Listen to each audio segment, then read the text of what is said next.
Hello guys! Dito pala sa video na to guys, mag-harvest na tayo ng ating atitirang 15 heads na broiler chicken. Kaya naman samahan nyo kami ngayong araw. Let's go!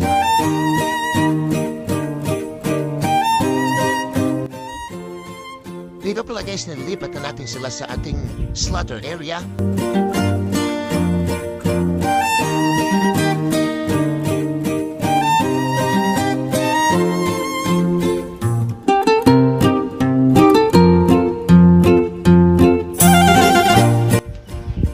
Dito pala guys, pinabasa lang natin ang ating plucker machine.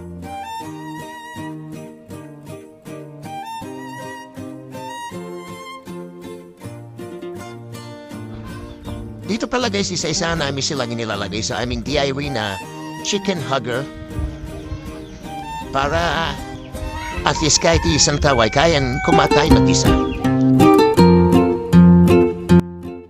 Dito pala guys, may isang impacto na naman na nangyayarap ng cellphone ko.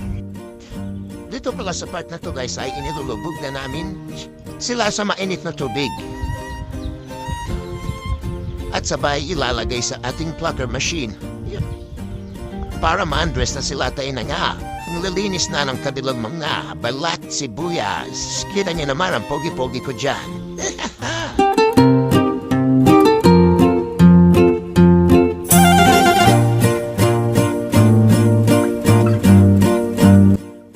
Dito pala sa part na to guys ay ipapakita ko sa inyo kung gaano kabilis at kalinis pag gumamit kayo ng plucker machine. Only 10-15 seconds lang, talagang malinis na ang inyong broiler chicken.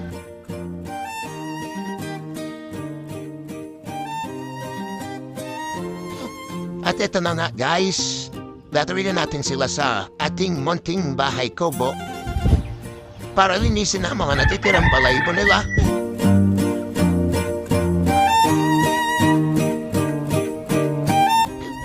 Dito pala sa part na to guys, after natin sila malinisan, totally na kanilang mga natitirang balahibo.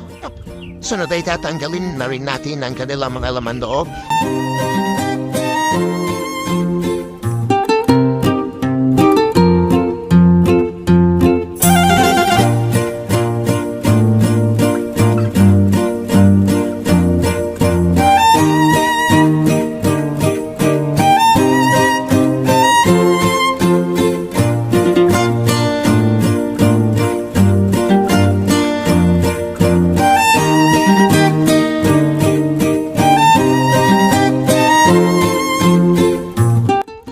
Dito pala sa part na to guys ay ipapakita namin sa inyo kung gaano kalinis at ka-quality ang aming produkto ng CNK Backyard.